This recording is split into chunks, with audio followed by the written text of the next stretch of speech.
Hello friends, welcome to my YouTube channel. So guys, आज के इस वीडियो में हम लोग देखेंगे जो आपका दिल्ली पुलिस कांस्टेबल का 15 नवंबर का फर्स्ट शिफ्ट का एग्ज़ाम हो गया दोस्तों। 15 नवंबर फर्स्ट शिफ्ट में पूछे गए सभी क्वेश्चंस इस वीडियो में डिस्कस करेंगे। तो वीडियो काफ़ी इंपॉर्टेंट है आप लोगों के लिए, तो इस वीडियो को पूरा ज़रूर देखिए। वीडियो अच्छा लगे तो प्लीज़ वीडियो को लाइक और शेयर जरूर करें।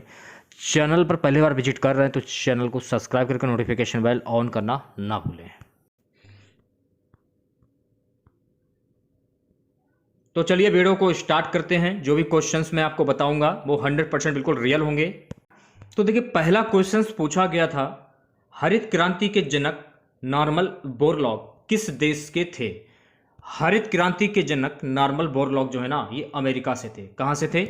अमेरिका से। इनका पूरा नाम है नॉर्मन अर्नेस्ट बोरलॉग। अमेरिका के एक कृषि विज्ञानी थे। कौन थे? कृषि विज्ञानी। हरित क्रांति वर्ष 1966 में शुरू की गई थी और यह नॉर्मन बोरलॉग के दिमाग की एक उपज थी। भारत में इसे डॉक्टर एम.एस. स्वामीनाथन के द्वारा सफल बनाया गया था। तो यह भी आपको ध्यान में रखना है। हरित क्रांति शब्द डॉक्टर विलियम गौड़ द्वारा गढ़ा गया था। तो यह भी फैक्ट आपको ध्यान रखना है।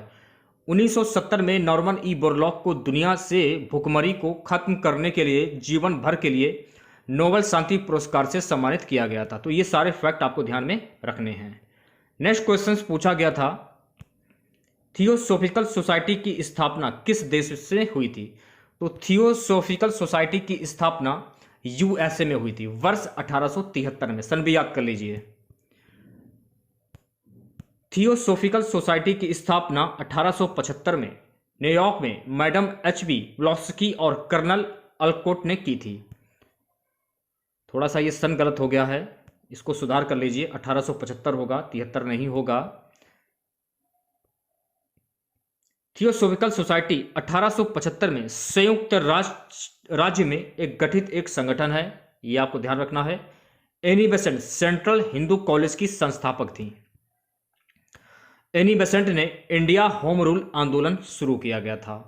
और ब्रह्म समाज की स्थापना राजा राम मोहन राय ने 1828 में की थी। आर्य समाज की स्थापना स्वामी दयानंद सरस्वती के द्वारा की गई। तो ये सारे फैक्ट आपको ध्यान में रखने हैं। नेक्स्ट क्वेश्चन पूछा गया था, पूर्व हरित क्रांति लाना किस राज्य में शुरू हुआ था? तो पूर्व हरित क्रांति लाना पंजाब में शुरू हुआ था। कहां शुरू हुआ था? पंजाब में। 1965 में पंजाब के भीतर हरित क्रांति की शुरुआत हुई थी। इसने विशेष रूप से पंजाब, हरियाणा, उत्तर प्रदेश में खाद्यान्न उत्पादन में वृद्धि की। यह मुख्य रूप से एम.एस. स्वामीनाथन द्वारा स्थापित हो गया था। तो ये सारे फैक्ट आपको ध्यान में रखने हैं, ठीक है। अगला क्वेश्चन पूछा गया था, अनुच्छेद 395 कितने भागों में विभाजित है और किस भाग में है? तो अनुच्छेद 395 जो है ना, ये भाग 22 में है। किसमें है? भाग 22 में। देखिए, संविधान में 395 अनुच्छेद को 22 भागों और 12 अनुसूचियों में विभाजित किया गया था। भारतीय संविधान में मूल रूप से 8 अनुसूचियां थीं, ये आपको ध्यान में रखना है। मूल रूप से भारतीय संविधान में 395 अनुच्छेद, 22 भाग और 8 अनुसूचियां थीं।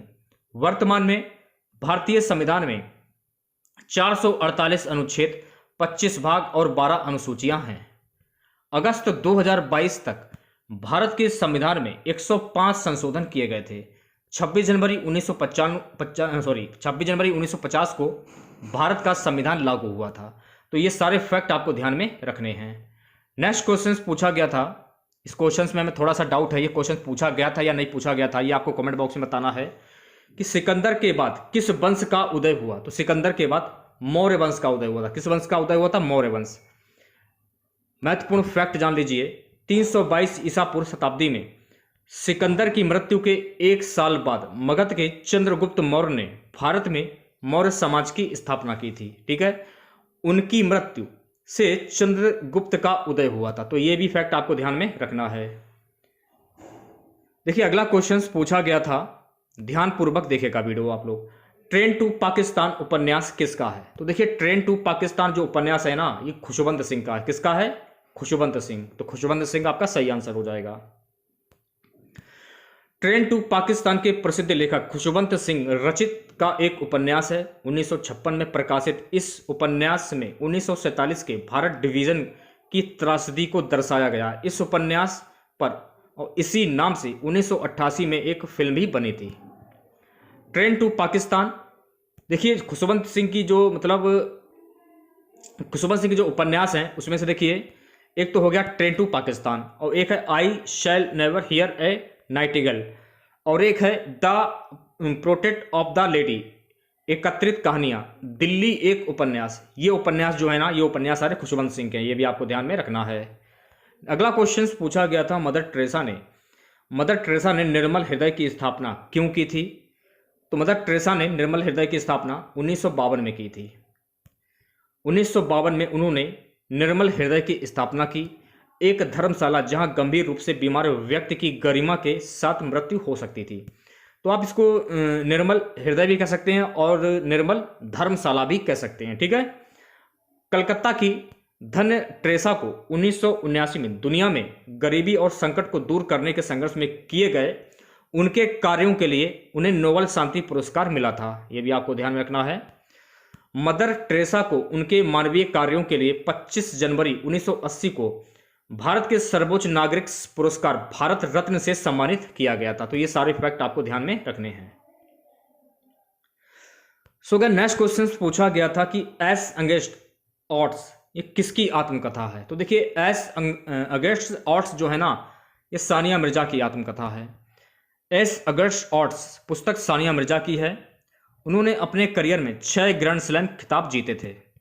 पुरस्कार की बात करें, देखिए इन्हें पद्म भूषण सानिया मिर्जा को वर्ष 2016 मिला था। लॉन टेनिस के लिए अर्जुन पुरस्कार 2014 में मिला था। पद्मश्री 2016 में मिला था। टेनिस के लिए राजीव गांधी खेल रत्न पुरस्कार इन्हें 2015 में मिला था। तो ये सारे जो पुरस्कार हैं ये भी आप याद कर लीजिए, क्योंकि पेपर में कुछ भी पूछा जा सकता है। एक क्वेश्चन देखिए जैविक वर्गीकरण से पूछा गया था, क्वेश्चन क्या था वो हमको नहीं मिल पाया है। एक क्वेश्चन देखिए पूछा गया था, लोदी वंश का संस्थापक कौन था? देखिए लोदी वंश का संस्थापक बहलोल लोदी था। कौन था? बहलोल लोदी। बहलोल लोदी 1451 में लोदी राजवंश का संस्थापक था। 15वीं शताब्दी के अंत तक बहलोल लोदी ने दिल्ली में लोदी वंश को मजबूती से स्थापित किया। वह उत्तर भारत के एक बड़े क्षेत्र को अपने नियंत्रण में लाने में सफल रहा। उसकी मृत्यु के बाद उसका पुत्र सिकंदर लोदी सिंहासन पर बैठा। तो ये भी आपको ध्यान में रखना है। एक क्वेश्चन देखिए 44वां CAA से पूछा गया था 1978, इसका सही आंसर हो जाएगा। क्वेश्चन क्या पूछा गया वो तो खैर हमको नहीं मिल पाया है, इसके बारे में विस्तार पूर्वक जान लेते हैं। भारतीय संविधान का 44वां संशोधन अधिनियम 1978, इसको बोलते हैं 1978, 45वें संशोधन विधेयक द्वारा अधिनियमित किया गया था। 42वां संशोधन अधिनियम 1976 में अधिनियमित किया गया और जनसंख्या की इच्छा के विरुद्ध कई खंड बदल दिए गए थे। परिणाम स्वरूप उन संशोधनों को पलटने और राष्ट्र के हितों की रक्षा के लिए संविधान का 44वां संशोधन अधिनियम बनाया गया था। तो ये भी आपको ध्यान में रखना है। नेक्स्ट क्वेश्चन देखिए पूछा गया था आर्टिकल 143 से। आर्टिकल 143 से क्वेश्चन पूछा गया था कि आर्टिकल 143 में क्या है? अनुच्छेद 143 के अनुसार राष्ट्रपति के पास सर्वोच्च न्यायालय के प्रश्नों को संबोधित करने की शक्ति है, जिसे वह लोक कल्याण के लिए महत्वपूर्ण मानते हैं। और सर्वोच्च न्यायालय ने राष्ट्रपति को सलाह दी है कि वह इससे पहले पूछे गए प्रश्न का उत्तर दे। संविधान का अनुच्छेद 143 भारत के सर्वोच्च न्यायालय को सलाहकार क्षेत्राधिकार प्रदान करता है। यह भी आपको ध्यान रखना। एक क्वेश्चन देखिए आर्टिकल 243 से पूछा गया है। तो आर्टिकल 243 में क्या है वो भी जान लीजिए आप लोग। तो देखिए आर्टिकल 243 में प्रत्येक पंचायत में अनुसूचित जातियों, अनुसूचित जनजातियों के लिए स्थान आरक्षित रहेंगे। देखिए ये क्वेश्चन पूछा गया था, ये कोई कंफर्म नहीं है कि 1983 वर्ल्ड कप के कप्तान कौन थे। ये क्वेश्चन पूछा गया था या नहीं पूछा गया था, कमेंट बॉक्स में जरूर बताएं आप लोग। हमारे हिसाब से नहीं पूछा गया था, फिर भी देख लीजिए। कपिल देव थे उस समय कप्तान। 1983 विश्व कप भारतीय क्रिकेट टीम ने आज से ठीक 40 साल पहले 25 जून 1983 को वनडे विश्व कप का खिताब कपिल देव की कप्तानी में अपने नाम किया था। अगला क्वेश्चन देखिए पूछा गया था कौन सा नृत्य करते समय महिलाएं तोते की तरह अभिनय करती हैं? कौन सा नृत्य है? स्वा नृत्य।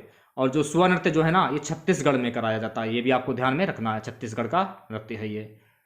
तो सुआ नृत्य में महिलाएं प्रदर्शन के हिस्से के रूप में तोते की नकल करती हैं। नृत्य रूप छत्तीसगढ़ का है। लोग अपने स्थानीय देवता की पूजा करते समय इसे करते हैं। अब देखिए कुछ नृत्य हैं, जैसे कि भगोरिया जो नृत्य है ये मध्य प्रदेश का है। सुआ नृत्य जो है ये छत्तीसगढ़ का है। और जाबरा जो नृत्य है ना, जाबरा, ये मध्य प्रदेश का है। और तेरा ताली नृत्य जो है ये मध्य प्रदेश का। तो ये भी आपको ध्यान में रखना है।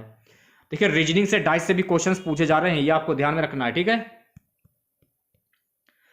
अगला क्वेश्चन देखिए पूछा गया था, कौन सा नारा बाल गंगाधर तिलक ने दिया था? स्वराज मेरा जन्मसिद्ध अधिकार है, इसे मैं लेकर रहूंगा, ये बाल गंगाधर तिलक ने नारा दिया था। और बाल गंगाधर तिलक को भारत का बेताज बादशाह भी कहा जाता है। नारा तो मैंने आप लोगों को बता दिया है। और इन्हें भारतीय अशांति का जनक भी कहा जाता है। उन्हें 6 वर्ष के लिए मांडले निर्वासित कर दिया गया था। मराठा केसरी अखबार की शुरुआत जो है ना, ये बाल गंगाधर तिलक के द्वारा शुरू किया गया था। तो ये भी आपको ध्यान में रखना है। एक क्वेश्चन देखिए आर्टिकल 25 से पूछा गया था, लेकिन पूछा गया था, कंफर्म नहीं है, डाउट है इस क्वेश्चन में। अगर पूछा गया है तो कमेंट बॉक्स में जरूर बताइएगा आप लोग कि पूछा गया था या नहीं पूछा गया था। देखिए आर्टिकल 25 जो है ना, धार्मिक स्वतंत्रता के अधिकार से संबंधित है। महानदियों से देखिए एक प्रश्न पूछा गया था, जीएनपी का फुल फॉर्म पूछा गया। तो जीएनपी का फुल फॉर्म होता है ग्रॉस मटेरियल प्रोडक्ट। क्या होता है? Gross material product. लू ऋतु की विशेषता से क्वेश्चन था, तो लू क्या होता है? लू गर्म तथा शरीर को झुलसा देने वाली पवन होती है, जिसमें शरीर पर बेहद प्रतिकूल प्रभाव पड़ता है। और देखिए कंप्यूटर में एमएस वर्ड से 6 क्वेश्चंस पूछे गए थे, ठीक है। तो इतने ही क्वेश्चंस हमको मिल पाए थे। तो अगर आप लोगों को वीडियो अच्छा लगा हो तो प्लीज़ वीडियो को लाइक और शेयर जरूर करें। चैनल पर पहली बार विजिट कर रहे हैं तो चैनल को सब्सक्राइब करके नोटिफिकेशन बेल ऑन करना ना भूलें। तो मिलते हैं नेक्स्ट वीडियो के साथ। जय हिंद, जय भारत।